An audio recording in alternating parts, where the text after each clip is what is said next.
Okay, back to this trunk.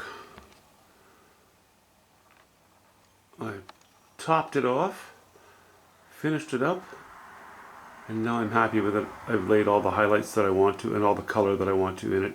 It's a little richer than it was yesterday, even on the bottom part. And now I've gone up into the upper section, which is where it's really more important. It's more substantial. As I move off the painting to the right there, we've toned it down so our values aren't as high.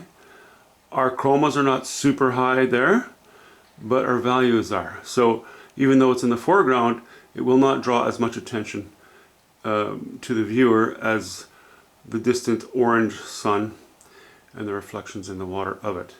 But I've maintained the same colors throughout that trunk: ultramarine blue, burnt sienna, and white. Now let's cross this bit of reflection and go over to here. This very stark line. In many paintings that can work quite well. I'm pretty convinced now that I don't want it to stay that way. It's too harsh. And it's not just that it's harsh. It's really, honestly, mostly, I would say, that it's a little bit out of tune, color-wise.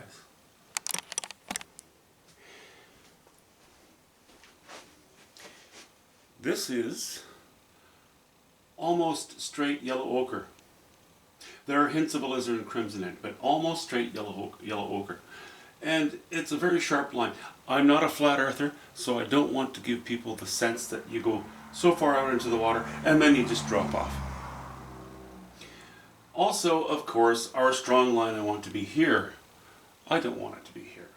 So we're going to take a mixture of something, probably something along, oops, I'm off screen already. Something along these lines or these lines. A little redder. We're going to revisit this line, and I'm just going to do it with a brush very lightly so that the warp and weft of the canvas picks up some intermediary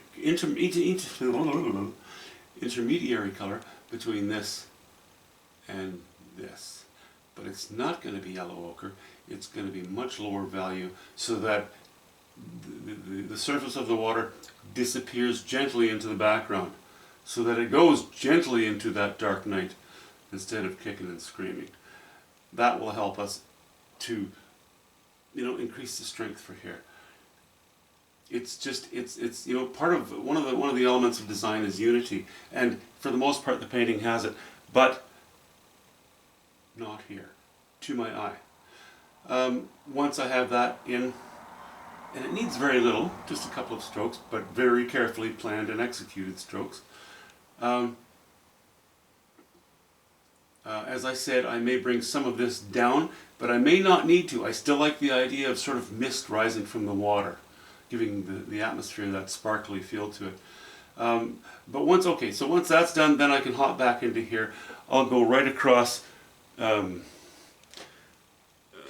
out a little bit here, right across this island and finish the strength of design in the lines of these trees, because they do need a bit of work.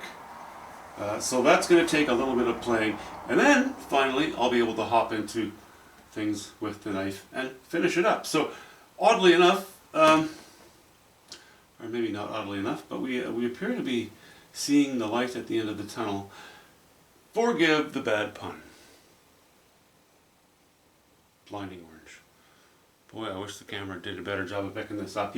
Once the painting is done, maybe I'll just take this outside on a cloudy day and photograph it, because I'm pretty sure you'll get a better sense of what the painting looks like without the studio light directly above it. Okay, that's all. Short one. See you soon.